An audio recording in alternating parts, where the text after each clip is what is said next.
Kalau misalnya gejala SARS-CoV-2 ini pada anak dan dewasa itu rata-rata sama-sama memiliki gejala batuk dan demam. Kemudian pada anak ini masa inkubasinya ini rata-rata 2 sampai 10 hari, rata-rata 8 hari ini mulai muncul gejala seperti itu.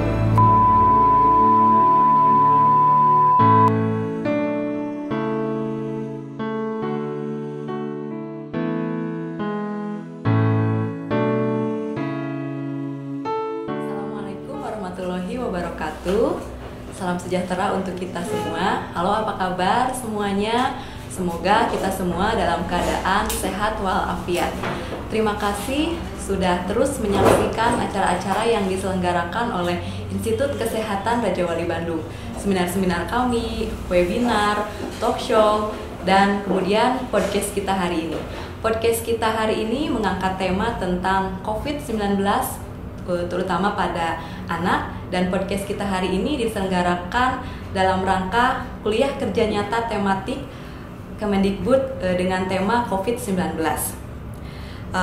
Bersama kita sudah hadir dokter anak kita, yaitu Dr. Anggia Farah Rizkia Muti, spesialis anak Magister Kesehatan. Halo dokter, apa kabar? Alhamdulillah sehat. Sehat ya dok ya. Terima kasih sudah mau bergabung bersama kita pagi ini di tengah-tengah kesibukan dokter sebagai dokter anak dan juga sebagai narasumber-narasumber. Kita tahu dokter Anggia banyak sebagai narasumber baik di webinar, seminar, talk show. Terima kasih di tengah-tengah kesibukannya sudah mau meluangkan waktu untuk kita semua. Mungkin bisa disapa dulu dok untuk teman-teman semuanya. Assalamualaikum warahmatullahi wabarakatuh.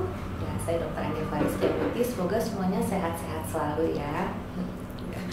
Baik dok, mungkin sedikit saya perkenalkan ya. Saya sendiri Lia Kamila yang akan memandu podcast kita hari ini, dan bersama kita ada Dr. Anggia Farah Rizkia Muti, spesialis anak Magister Kesehatan. Beliau adalah dokter spesialis anak di Rumah Sakit Siloam Purwakarta, Klinik Siloam Purwakarta, Rumah Sakit Ibu dan Anak Asri Purwakarta, dan beliau juga aktif sebagai pengajar di Institut Kesehatan Raja Wali Bandung.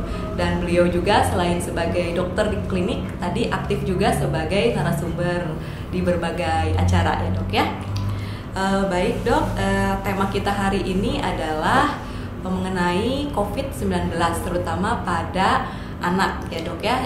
Beredar informasi di masyarakat bahwa katanya dok, anak-anak ini kebal terhadap COVID-19 gitu ya. Nanti akan kita bahas. Namun sebelum ke anaknya itu sendiri, secara garis besar kita semua tahu bahwa beberapa bulan kebelakangan ini, kurang lebih 7 sampai 8 bulan kebelakang, negara kita itu disibukkan dengan wabah baru yang namanya COVID-19 ya. Sampai 13 September 2020, data yang bisa saya kumpulkan itu ada 218.382 kasus ya dok ya. Ini angka yang sangat tinggi tentunya, dan sampai saat ini belum menunjukkan penurunan, malah adanya kenaikan ya. Mungkin dokter bisa gambarkan dulu sebelum kita ke tanya jawab, sebetulnya seperti apa sih kondisi COVID-19 saat ini? Ya. Jadi kondisi SARS-CoV-2 kita sebutnya memang disebabkan oleh virus RNA ya. Sebenarnya kalau untuk masa sekarang ini memang mengalami peningkatan baik anak maupun dewasa. Tapi memang kalau misalnya pada anak datanya tidak terlalu muncul banyak dan tidak terlalu signifikan, karena memang anak ini sebagian besar gejalanya itu asimptomatis. Bahkan kalau misalnya ada gejala pun dia sifatnya ringan. Jadi memang sekarang memang peningkatannya sangat drastis ya, mungkin karena penyebaran virus itu sendiri, dan mungkin di protokol kesehatannya juga mungkin sekarang perlu diperketat lagi. Jadi memang kalau dengan gambaran penyebaran virus COVID sendiri, ini memang sangat meningkat drastis dibandingkan sebelum-sebelumnya. Jadi angkanya saat ini naik drastis ya, terutama di era new normal gitu ya, saat semua aktivitas sudah mulai perlahan-lahan dilakukan kembali. Ini angkanya naik ya. Jadi tadi paling tinggi ini angkanya adalah pada dewasa, terutama lansia gitu ya. Tapi tadi tidak menutup kemungkinan bahwa anak-anak juga bisa terdampak dari virus ini ya dok ya. Nah kemudian dok, saat ini kan anak-anak posisinya masih dirumahkan ya. Sekolah kemudian kelompok bermain itu belum dibuka seperti biasanya. Kemudian penularan terbesar ke anak itu dari mana saja sih dok? Jadi sebenarnya kalau anak ini memang tergantung usia. Kalau misalnya anak-anak balita, kebanyakan sekarang dari penelitian itu kebanyakan dari klaster keluarga terutama gitu, dan bisa juga dari orang-orang sekitarnya mungkin yang baru bepergian, yang tidak menerapkan protokol kesehatan dengan benar, itu juga bisa menjadi sumber penularan bagi anak itu sendiri. Dan seperti kita ketahui bersama, kalau virus SARS-CoV-2 ini memang transmisinya itu pertama bisa melalui droplet. Itu biasanya dari orang yang batuk, bersin. Kemudian juga jangan lupakan juga virus tersebut juga bisa menular melalui permukaan-permukaan. Jadi misalnya contohnya seperti meja, ya, mainan anak-anak di sekitarnya gitu. Bahkan ada penelitian di permukaan itu dia bisa bertahan lebih lama, sekitar 96 jam. Gitu. Jadi kalau anak-anak biasa penularannya memang dari sekitarnya, dan kemudian juga kebanyakan dari klaster keluarga. Pasti tadi faktor penularan yang utamanya itu adalah dari klaster keluarga ya. Anak-anaknya memang di rumah, tetapi kan tadi orang tuanya tidak bisa kita hindarkan, harus keluar untuk bekerja dan sebagainya. Kemudian ketika pulang ke rumah tadi membawa virus tersebut ya, dan kemudian ditularkan kepada anaknya ya. Berarti tadi yang paling penting adalah di keluarga. Yang paling utamanya itu di keluarga ya dok ya. Nah kemudian dok, untuk gejala-gejalanya sendiri untuk COVID-19 ini pada anak seperti apa? Kemudian apa sih bedanya gejala pada anak dan pada orang dewasa? Jadi kalau misalnya gejala SARS-CoV-2 ini pada anak dan dewasa itu rata-rata sama-sama memiliki gejala batuk dan demam. Kemudian pada anak ini masa inkubasinya ini rata-rata 2-10 hari, rata-rata 8 hari dimulai muncul gejalanya seperti itu. Cuma memang ada hipotesis nih, memang belum perlu penelitian lebih lanjut, karena perantara virus itu kan diperantarai namanya reseptor angiotensin converting enzyme 2. Dia itu terdapat pada saluran nafas atas dan saluran nafas bawah. Pada anak itu ada yang mengatakan reseptor tersebut itu banyaknya pada saluran nafas atas. Jadi kalaupun anak tersebut bergejala, munculnya itu hanya ispa yang ringan saja gitu, seperti batuk, pilek gitu ya, bersin gitu, dan kemudian demam ya. Dan sedangkan kalau misalnya pada orang dewasa mungkin kita pernah mendengar adanya happy hypoxia ya. Namanya happy hypoxia itu tiba-tiba oksigen menurun secara drastis, padahal orang dewasa tersebut tidak mengalami gejala sebelumnya. Kemudian juga ada yang mengatakan kalau orang dewasa juga gejala anosmia, tidak bisa mencium dan tidak bisa merasakan makan itu lebih besar. Sedangkan pada anak itu gejala tersebut jarang, walaupun ada yang dilaporkan mengalami hal tersebut. Gitu. Jadi memang ada perbedaan ya dok ya, antara gejala pada anak dan pada orang dewasa.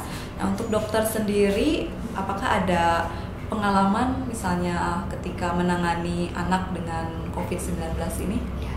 Memang untuk pertama dalam menegakkan diagnostik anak dengan COVID-19 ini memang kita tantangannya itu ya, karena sebelum ada era sakit COVID-19 ini kan anak pasti ada batuk pilek dan sesak dan sering mengalami bronkopneumonia. Jadi memang dibutuhkan penanganan khusus atau diagnostik yang lebih tajam kalau pada anak ini. Jadi kita tidak bisa semata-mata dari gejala klinis saja, karena pertama tidak khas. Terus kemudian yang kedua dari pemeriksaan laboratorium juga seringkali juga tidak khas gitu. Kadang-kadang leukosit juga bisa normal ya, meningkat bahkan menurun.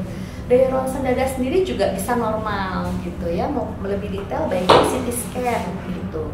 Tapi tidak semua juga orang tua setuju anak di CT scan, dan protokol tersebut juga tidak bisa kita terapkan secara rutin di setiap rumah sakit.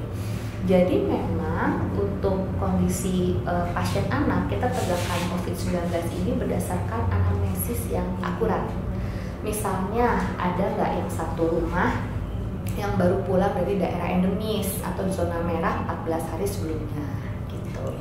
Dan kemudian juga kita juga mesti lihat apakah anak ini juga dibawa keluar sama orang tuanya mungkin ya ke daerah-daerah yang mungkin transmisinya juga sedang tinggi gitu. Jadi memang kalau pada anak kita mesti gabungkan antara anamnesis, pemeriksaan fisik dan data laboratorium. Iya, ya, karena tadi tanda gejalanya hampir mirip-mirip dengan beberapa penyakit seperti tadi pneumonia gitu ya.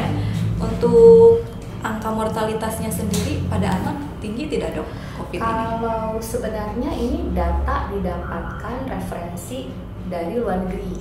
Kalau misalnya di Indonesia sendiri memang data tersebut memang belum terlalu banyak. Gitu. Mungkin karena tadi gambaran klinisnya tidak begitu jelas dan rata-rata asimptomatis dan gejala ringan. Gitu.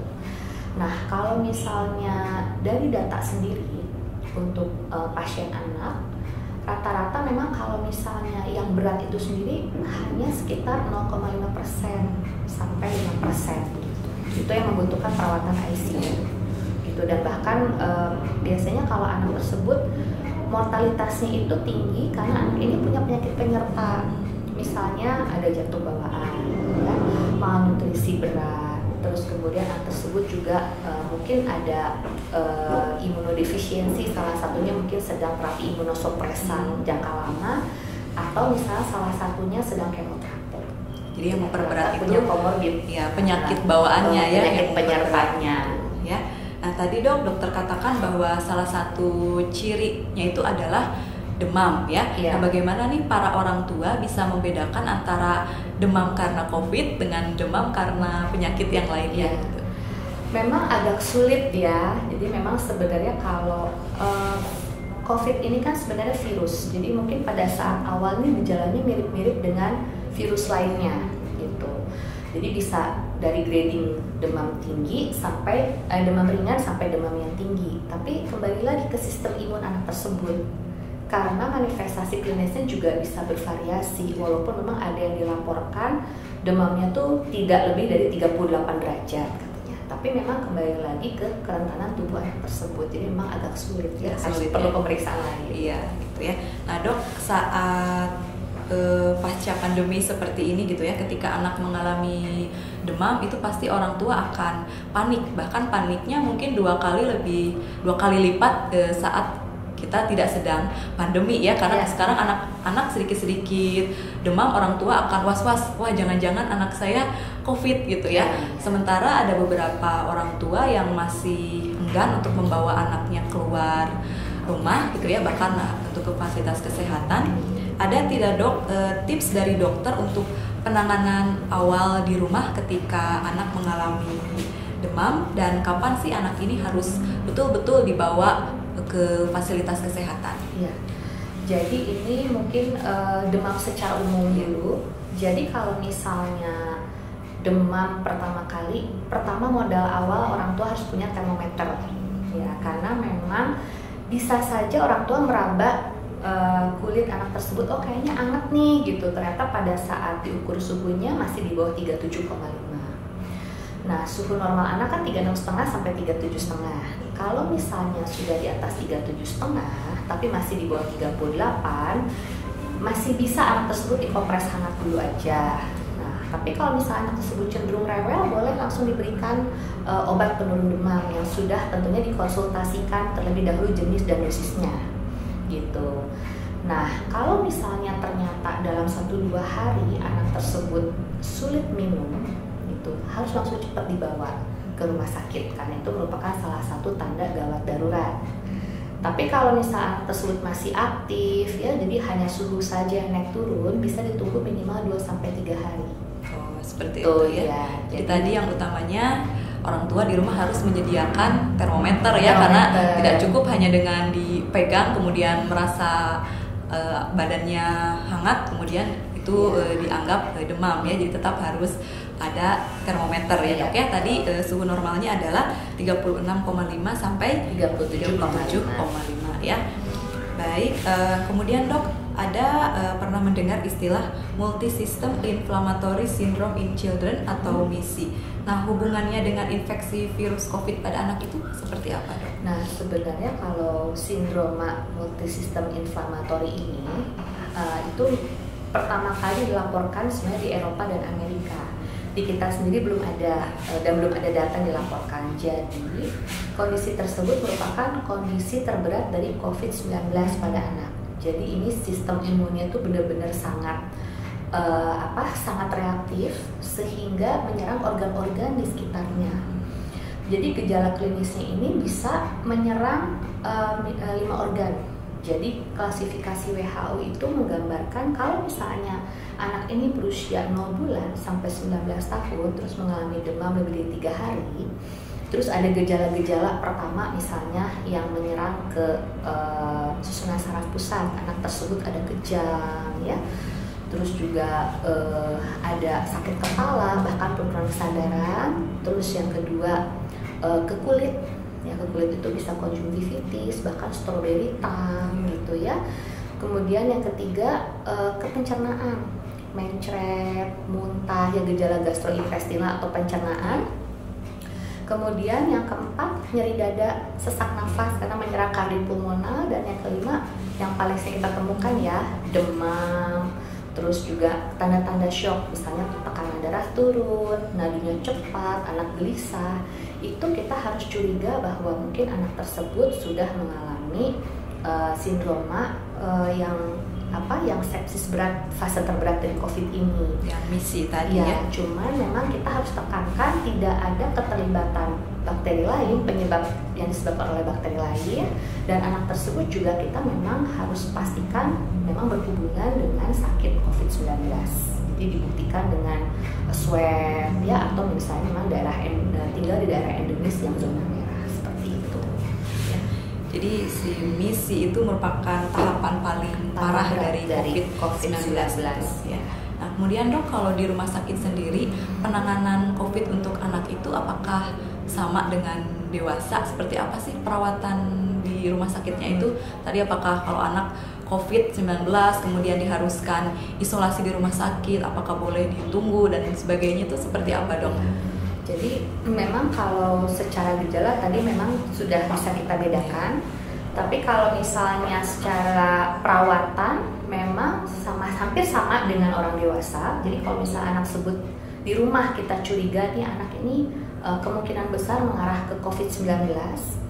Kalau misalnya anak tersebut masih usia balita kan masih butuh pendampingan gitu. Jadi orang tua bisa menghubungi dokter terkait atau biasanya rumah sakit kan ada suka fasilitas online gitu ya untuk yang dihubungi. Dan kemudian kalau anak tersebut memang bisa diputuskan isolasi mandiri dulu di rumah ya. Tapi kalau misalnya sekiranya orang tua memang sulit, kondisinya tidak memungkinkan, biasanya di rumah sakit dirawat di ruang isolasi, tapi ditunggu oleh satu pengasuh atau satu orang tua biasanya. Karena yang paling penting kalau pada anak ini adalah dukungan psikologisnya ya. Beda dengan dewasa. Iya, jadi seperti itu ya penanganannya. Kemudian Dok, intinya tadi dari penyakit COVID-19 ini adalah kita harus menjaga daya tahan tubuh anak ya. Nah, kemudian upaya-upaya apa saja sih Dok yang bisa dilakukan oleh orang tua untuk menjaga daya tahan tubuh anaknya? Iya. Jadi memang kalau anak tersebut kan kita mesti lihat ini rentang usianya nih. Dan terutama anak-anak usia sekolah, prasekolah ya, atau misalnya anak-anak TK nih ya pastinya kan kayak seperti sekarang nih di rumah terus belajarnya kan mungkin jenuh, sementara usia segitu butuh sosialisasi dengan teman-temannya. Dan yang paling penting pertama jangan membuat anak itu murung gitu. Jadi karena kan seperti yang kita ketahui bersama, kalau misalnya kondisi psikologis anak jenuh, stres, secara nggak langsung kan akan menurunkan imunitas tubuhnya. Dan bahkan WHO sendiri menganjurkan ada aktivitas fisik sekitar 1 jam lah di rumah. Misalnya olahraga gitu ya, atau beraktivitas misalnya main bola sama orang tuanya atau sama pengasuh, yang penting anak tuh aktif gitu, minimal 30 menit juga nggak apa-apa, jadi anak tuh happy terus gitu. Kemudian yang paling penting jam tidur gitu. Dengan begini kan pasti jam tidur juga kita harus sesuaikan lagi ya. Jadi memang kita sesuaikan. Kalau misalnya anak umur 3 sampai 6 tahun, sebisa mungkin sekitar 10 sampai 11 jam termasuk tidur siang. Kita atur waktunya. Tapi kalau misalnya anak lebih besar, kebutuhan tidurnya mungkin lebih sedikit ya, sekitar 8-9 jam itu cukup. Gitu. Kemudian yang berikutnya yang nggak kalah pentingnya tuh nutrisi ya. Jadi dari faktor makanan sendiri. Nah, jadi harus diperhatikan juga tinggi protein tentunya untuk imunitas tubuh anak kan ya. Kemudian seimbang antara karbohidrat, protein, vitamin-vitamin dan mineral yang lain. Pemberian multivitamin untuk menjaga daya tahan tubuh boleh saja, walaupun tidak ada penelitian yang menyebutkan ada vitamin yang khusus mencegah COVID gitu. Jadi memang nutrisi itu sangat dibutuhkan. Kemudian yang terakhir tidak kalah pentingnya, ya terapkan ajarkan protokol kesehatan pada anak sejak dini gitu. Jadi kalau misalnya di rumah anak itu diajarkan cuci tangan gitu ya, kemudian bersihkan juga mainan-mainan anak dengan tadi tisu alkohol ya. Kemudian termasuk kalau misalnya anak tersebut akan bermain keluar rumah, usahakan memang hindari kerumunan-kerumunan, jangan dengan teman-temannya ya. Tapi kalau misalnya terpaksa sekali diajak keluar di atas 2 tahun, baiknya pakai masker. Kalau di bawah 2 tahun kita biasanya rekomendasikan pakai face shield. Nah, kemudian kalau misalnya orang tua yang baru keluar dari rumah atau pulang bekerja, jangan dulu kontak dengan keluarga atau anak sebelum mandi, ganti baju, langsung peluk gitu ya. Itu yang paling penting gitu.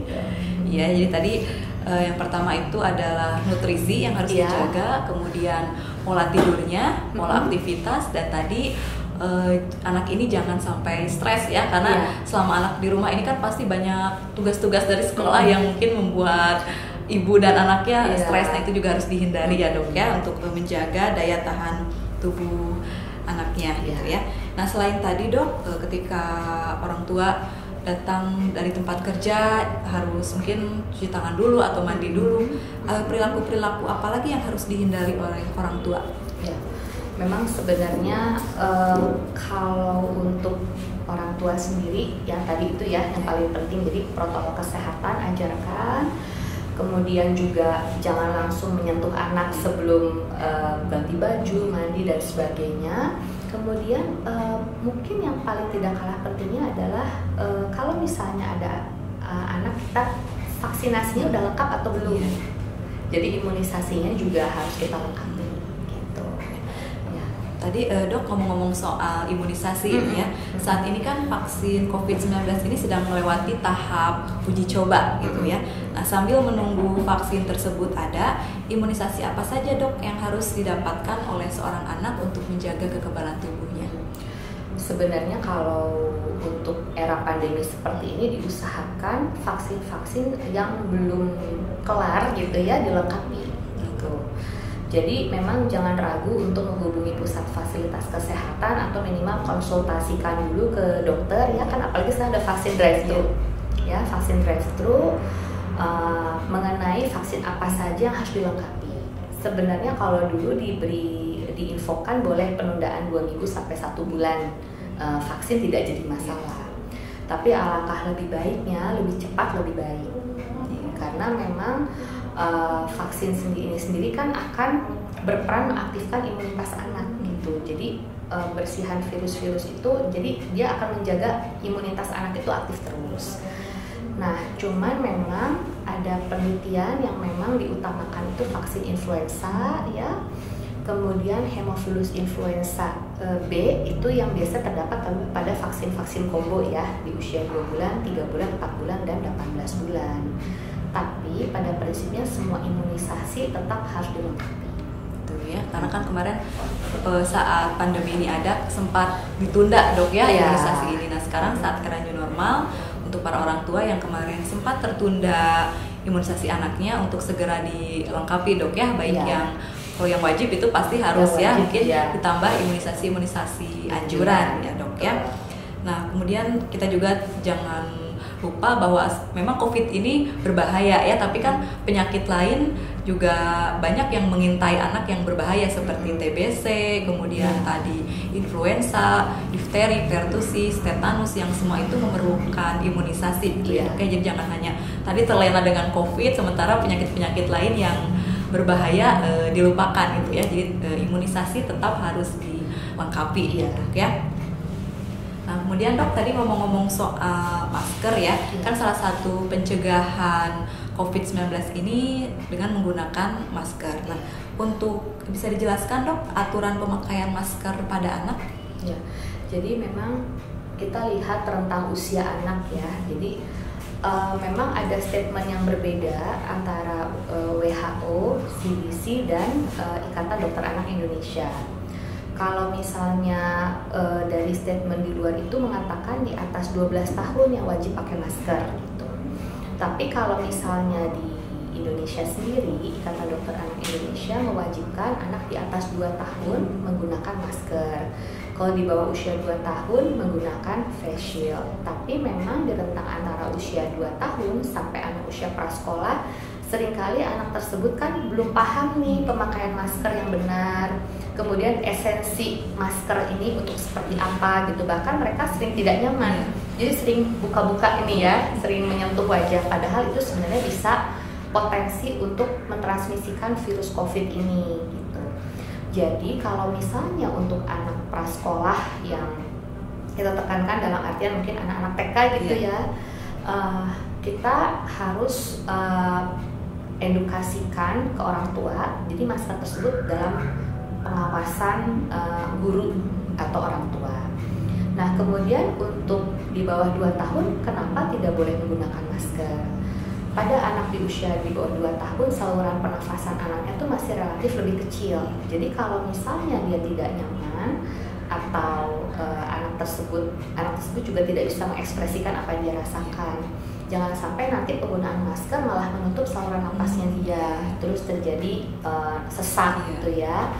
Dan kalau misalnya anak tersebut terpaksa sekali dibawa keluar rumah menggunakan face shield dan menggunakan penutup plastik untuk stroller khusus, itu sekarang bisa digunakan. Ya, intinya tadi mencegah paparan dari luar kepada anak ya, tadi bisa dengan masker, bisa dengan face shield, atau bisa dengan alat yang lainnya ya dok ya. Nah dok tadi ngomong-ngomong soal vitamin nih ya, waktu pertama kali adanya pandemi kita semua pernah panik dan berlomba-lomba nyetok vitamin ya dok ya, nyetok multivitamin sampai kosong di mana-mana gitu ya dok ya. Nah untuk anak sendiri dok, kandungan vitamin itu kan beda-beda ya, ada yang isinya kurkuma, ada yang isinya minyak ikan, kemudian selain vitamin juga ada madu ya. Nah sebaiknya kalau kita mau memberikan vitamin pada anak itu harus yang kandungannya apa sih dok? Sebenarnya memang tidak ada patokan khusus, karena memang yang paling penting bukan vitamin itu sendiri, tapi dari faktor-faktor psikologis dan nutrisi yang paling penting. Tapi bila ibu-ibu akan memilih vitamin yang tepat untuk anak, memang ada beberapa penelitian yang mengandung vitamin C gitu ya, vitamin D, zinc dan vitamin E sebenarnya. Tapi sekarang kalau misalnya di farmasi-farmasi gitu, kita melihat kandungan yang lebih lengkap itu lebih bagus. Jadi kita berikannya multivitamin ya, karena kan vitamin juga tujuannya macam-macam dok ya, ada yang untuk daya tahan tubuh, kemudian ada juga vitamin untuk nafsu makan tentu, jadi harus disesuaikan ya. Jadi orang tua ketika membeli vitamin lihat dulu tujuannya untuk apa ya, jangan karena tadi panik anak-anak harus dikasih multivitamin, akhirnya tujuannya menjaga daya tahan tubuh tapi mungkin isinya kurkuma yang memang kurkuma ini lebih ke nafsu makan gitu ya dok ya. Jadi harus disesuaikan ya dilihat. Dan tadi yang lebih baik adalah multivitamin ya, jadi yang lebih lengkap isinya itu ya dok ya. Nah dok, saat ini kan sejak diterapkan masa era new normal ya, adaptasi kebiasaan baru, tempat wisata, kemudian pusat perbelanjaan itu kan sudah mulai dibuka kembali ya, bahkan kita lihat ini sudah sangat ramai, bukan orang dewasa saja, tapi orang dewasa ini tidak segan-segan untuk mengajak anak-anaknya ke tempat wisata, bahkan ke pusat perbelanjaan ya. Dan ini kan juga hal ini sulit dicegah ya dok ya. Nah kemudian sebetulnya dok, sudah aman nggak sih kondisi kita saat ini? Kalau dilihat dari angka peningkatan COVID-19 saat ini, menurut saya sih jelas belum aman ya. Karena kan otomatis kalau misalnya anak dibawa keluar rumah juga, kita tidak bisa menghindari kerumunan. Dan kita juga jangan lupa sebagai orang tua juga, kalau misalnya baru keluar dari rumah gitu ya, jangan lupa tetap harus mematuhi protokol kesehatan. Jadi jangan langsung kontak dengan anak-anak gitu, kita pastikan badan kita bersih dulu, seperti itu ya. Jadi tadi dengan melonjaknya angka COVID ini, jadi belum bisa dibilang aman ya. Jadi mungkin para orang tua harap bersabar dulu ya, walaupun tempat wisata kemudian pusat perbelanjaan sudah mulai dibuka, mungkin sabar dulu ini ya untuk tidak membawa anak-anaknya, kecuali tadi mungkin dalam kondisi terpaksa harus ke fasilitas kesehatan untuk berobat seperti itu gitu ya. Baik dok, mungkin terakhir nih pesan-pesan untuk orang tua di luar sana, karena kita sekarang memasuki era new normal ya, kemudian ada beberapa informasi bahwa katanya sekolah akan dibuka untuk beberapa daerah yang sudah zonanya aman ya. Ada pesan-pesan nggak dari dokter untuk orang tua di luar sana untuk pencegahan atau mungkin apapun itu yang bisa dilakukan orang tua terhadap anaknya? Jadi memang terkait dengan meningkatnya kembali COVID-19 di negara kita, memang alangkah lebih baiknya apabila anak tersebut kita hindari untuk sering-sering dibawa keluar rumah kecuali atas indikasi gitu. Misalnya dalam kondisi anak tersebut sakit atau akan vaksinasi. Nah, kemudian terapkan protokol kesehatan yang baik untuk anak, dan memang kenalkan ajak anak sejak dini untuk misalnya cuci tangan, menggunakan masker gitu ya, atau face shield dan sebagainya.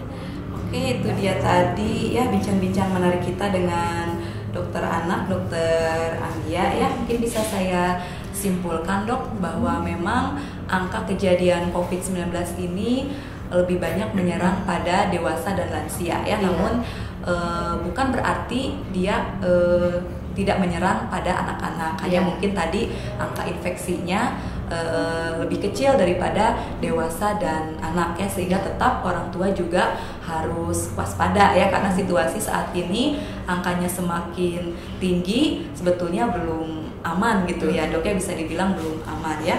Kemudian untuk pencegahan COVID-19 terutama untuk anak, tadi yang pertama orang tua harus menjaga pola nutrisi anak gitu ya. Kemudian tadi selain menjaga pola nutrisi, juga orang tua harus banyak mungkin memberikan makanan-makanan seperti buah-buahan, sayuran ya, jadi makanan-makanan yang bergizi seimbang.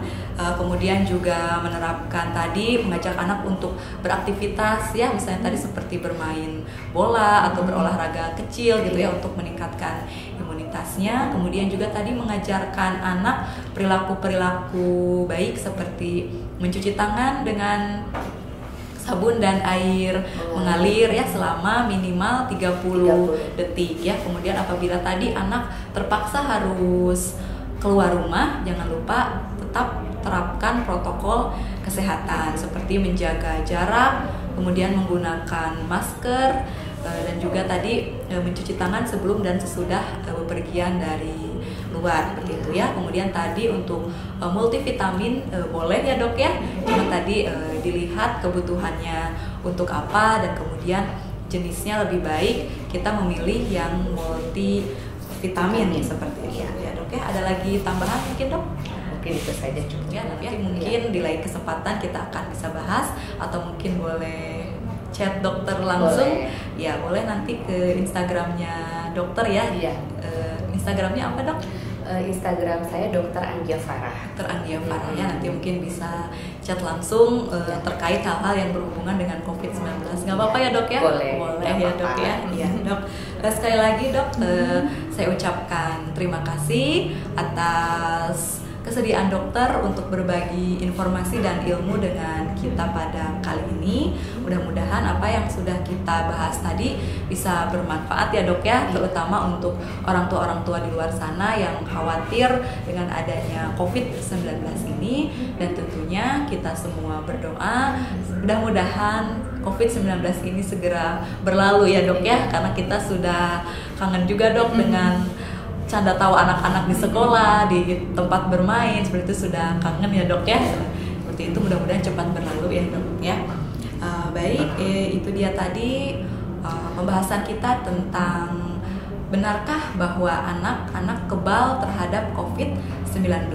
Terima kasih untuk semuanya yang sudah menyaksikan podcast kita hari ini.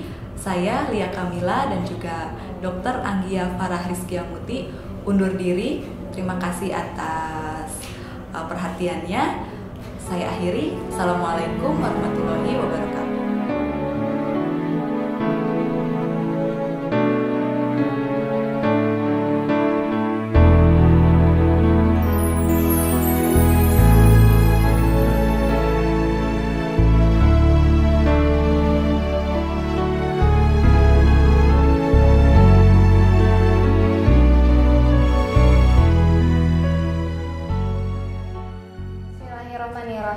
Assalamualaikum warahmatullahi wabarakatuh. Perkenalkan, nama saya Imelda Nur Parida Tahir, perwakilan dari mahasiswa KKN tematik COVID-19 dengan tema pencegahan COVID-19. Jadi kali ini saya ingin memberikan informasi mengenai pencegahan COVID-19. Tadi kita sudah melihat kan apa yang disampaikan oleh dokter mengenai imunitas pada anak dengan COVID-19 ini. Jadi bagaimana sih kita supaya bisa mencegahnya? Virus ini merupakan virus yang disebarkan dari Wuhan dan sudah menyebar secara mendunia. Mencegah virus artinya kita menjaga diri kita sendiri dan menjaga orang lain juga. Jadi sekarang apa yang perlu kita lakukan untuk mencegah penyebaran tersebut? Yang pertama, kita harus menjaga pola hidup yang baik serta sehat dan bersih. Dikarenakan virus ini tidak dapat menginfeksi dan bertahan pada tubuh yang memiliki imunitas yang kuat. Dikarenakan virus ini tidak dapat menginfeksi pada tubuh dan bertahan di tubuh yang memiliki imunitas yang kuat. Jadi bagaimana sih cara kita mempertahankan tubuh yang sehat? Yang pertama, kita bisa mengatur pola makan yang berimbang dan cukup, serta menjaga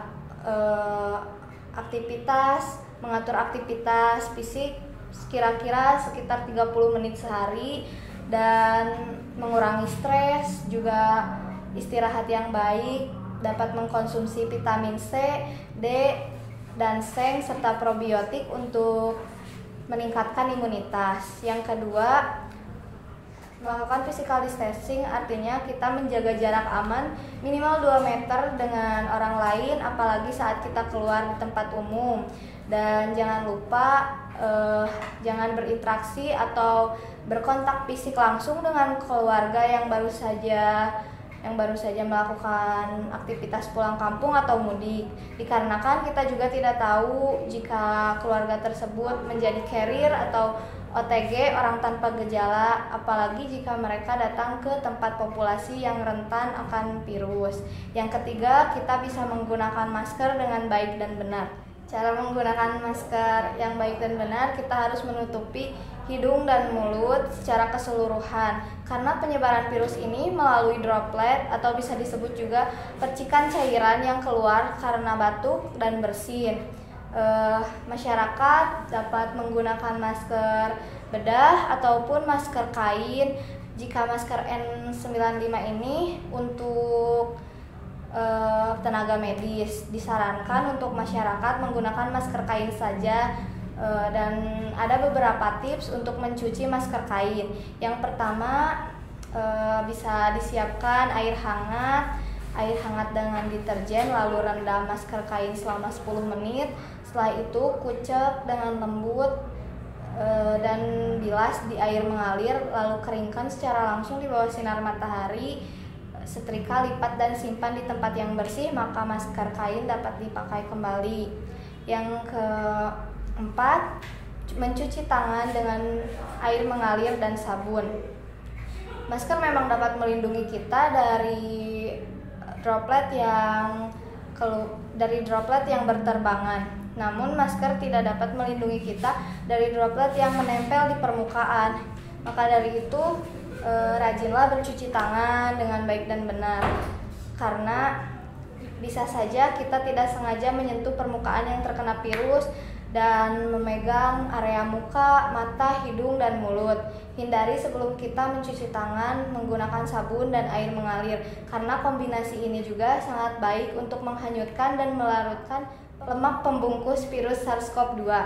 Yang kelima, kita harus mentaati protokol kesehatan di dalam ruangan. Yang kelima, ada etika batuk dan bersin. Saat batuk dan bersin, kita harus menutupnya dengan masker atau bisa menggunakan tangan seperti ini, atau juga menutupnya dengan tisu, lalu dibuang tisu tersebut dan cuci tangan kembali dengan air mengalir dan sabun. Dan yang keenam, ada tata cara protokol kesehatan di dalam ruangan. Setelah WHO merilis publikasi ilmiah mengenai protokol kesehatan, maka ada 5 tata cara saat di ruangan. Yang pertama, jaga sirkulasi udara dan ventilasi, sirkulasikan dengan udara yang ada di luar. Yang kedua, batasi jumlah orang dan tetap jaga jarak aman. Yang ketiga, menggunakan masker dan tetap mencuci tangan. Yang keempat, pastikan saat Anda mau beraktivitas di luar rumah, Anda memiliki daya tahan tubuh yang baik dan dalam keadaan sehat. Yang kelima, patuhi protokol kesehatan. Bisa Anda unduh di https://id.protokol.kemenkes di bawah ini. Yang terakhir, membersihkan diri segera setelah pulang dari luar rumah. Membersihkan diri, jadi saat Anda datang ke rumah, jangan dulu bertemu dengan anggota keluarga yang lain. Lebih baik kita membersihkan diri, mengganti pakaian, membersihkannya dengan disinfektan, lalu segera mandi, buang masker atau cuci. Jadi dengan mengikuti langkah-langkah tersebut, kita bukan hanya menjaga diri kita sendiri, namun juga menjaga orang lain. Mari kita sama-sama cegah penyebaran COVID-19 ini dan jaga kurva agar tidak terlalu tajam. Sekian materi yang bisa saya sampaikan. Mohon maaf bila banyak salah kata. Wassalamualaikum warahmatullahi wabarakatuh.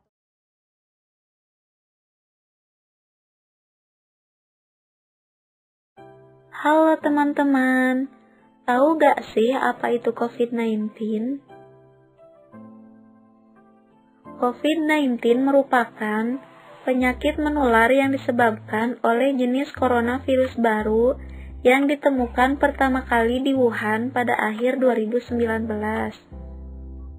Virus ini merupakan satu keluarga dengan virus penyebab SARS dan MERS-CoV. Teman-teman perlu mengetahui bahwa COVID-19 ini dapat menyebar dari orang ke orang melalui percikan dari hidung atau mulut yang keluar dari orang yang terjangkit. COVID-19 ini menyebabkan penyakit saluran pernafasan dan menimbulkan gejala seperti demam, cepat lelah, pegal linu, sulit bernafas, sakit tenggorokan maupun batuk kering. Dalam beberapa kasus, orang yang terjangkit bisa menimbulkan gejala seperti diare, hidung tersumbat, atau tidak menunjukkan gejala apapun dan tetap merasa sehat. Sebenarnya, gejala virus corona ini ada 3 tingkatan. Yang pertama ringan, kedua sedang, dan yang ketiga berat. Gejala ringan dimulai dengan demam selama beberapa hari, masalah pernafasan, batuk kering, serta nyeri sendi. Kemudian, gejala sedang meliputi demam di atas 38 derajat Celcius, menggigil, kelelahan, serta sesak nafas. Beberapa pasien juga ada yang dehidrasi hingga pneumonia ringan. Kalau teman-teman ngerasa gejala pada tahap sedang ini, segera periksakan diri ke rumah sakit. Jangan lupa pakai masker ketika pergi ke rumah sakit. Kalau bisa, hindari transportasi umum. Sementara, untuk gejala berat atau serius adalah ketika infeksi semakin memburuk.